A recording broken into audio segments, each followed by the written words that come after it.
بسم اللہ الرحمن الرحیم۔ السلام علیکم محترم ناظرین، آج کی اس ویڈیو میں ہم آپ کو حضرت امام حسین رضی اللہ تعالی عنہ کی میدان کربلا آمد کا واقعہ سنائیں گے۔ آپ سے ہماری یہ گزارش ہے کہ آپ ہماری اس ویڈیو کو اینڈ تک لازمی دیکھیں، اس ویڈیو کو لائک کریں، شیئر کریں اور یوٹیوب چینل کو سبسکرائب کریں۔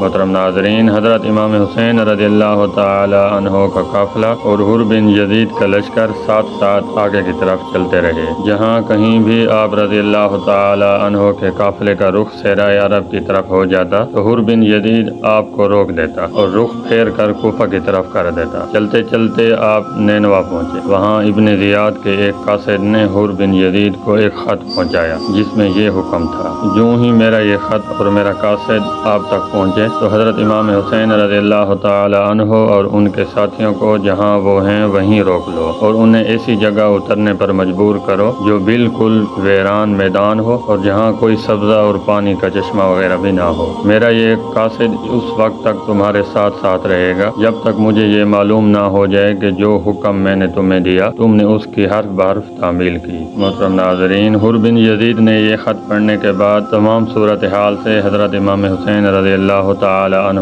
کو آگاہ کیا اور کہا کہ اب میں آپ کو اس جگہ پر نہیں رہنے دوں گا۔ محترم ناظرین، بالآخر یہ مختصر سا قافلہ تقریباً 2 محرم الحرام کو کربلا کے میدان میں اترا۔ دوسرے ہی روز عمر بن سعد تقریباً 6000 سپاہیوں کے ساتھ وہاں پہنچا۔ عمر بن سعد چونکہ حضرت امام حسین رضی اللہ تعالی عنہ سے لڑنے کا خواہش مند نہیں تھا، اس لیے قرہ بن سفیان کو آپ رضی اللہ تعالی عنہ کے پاس بھیجا۔ قرہ بن سفیان سے حضرت امام حسین رضی اللہ تعالی عنہ نے کہا کہ اگر تمہیں میرا آنا ناپسند ہے تو میں مکہ واپس جانے کے لیے تیار ہوں، لیکن ابن زیاد نے اس تجویز کو تسلیم کرنے سے انکار کر دیا اور عمر بن سعد کو حکم دیا کہ اگر حضرت امام حسین رضی اللہ تعالی عنہ بیعت نہ کریں تو ان کا پانی بند کر دیا جائے۔ حضرت امام حسین رضی اللہ تعالی عنہ کو ایسی حالت میں گرفتار کرنا زیادہ مناسب اور ضروری قرار دیا جبکہ وہ قابو میں آ چکے تھے۔ یہ سن کر ابن زیاد نے اپنی رائے تبدیل کر دی اور عمر بن سعد کو ان کی اس بات پر سرزنش کرتے ہوئے حکم دیا کہ اگر حضرت امام حسین رضی اللہ تعالی عنہ